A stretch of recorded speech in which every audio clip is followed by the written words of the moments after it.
to the Big Y channel.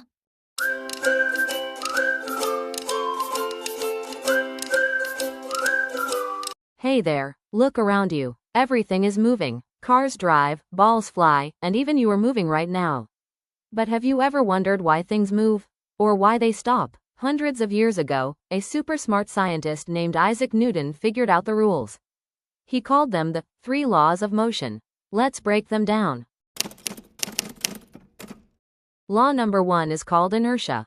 Think of it as the keep doing it law.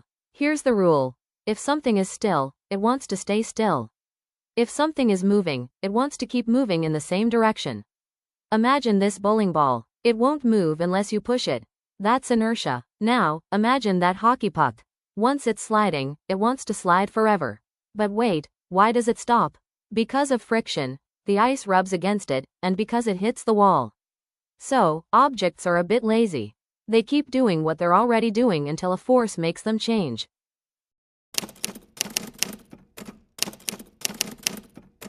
Law number 2 is all about force, mass, and acceleration. It sounds like a mouthful, but it's easy. Mass is how much stuff is in an object. Force is how hard you push.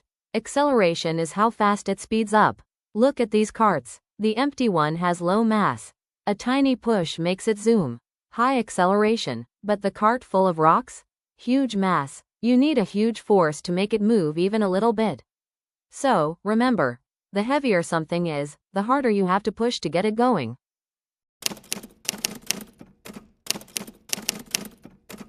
Law number 3 is the boomerang law. For every action, there is an equal and opposite reaction. This means forces always come in pairs. Watch this balloon. When the air shoots out the back, that's the action. The balloon shoots forward, that's the reaction. Or think about jumping. You push down on the ground, and the ground pushes you up. You can't touch something without it touching you back. It's like a high five. You feel it on your hand, but your friend feels it on theirs. Let's recap. Inertia. Objects keep doing what they're doing. F equals ma. Heavier things need more force to move. Action. Reaction.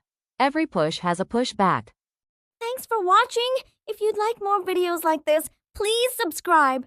We're so happy to learn with you. That's it for today, explorers. Keep asking big questions, and I'll see you next time. Bye-bye, and stay curious.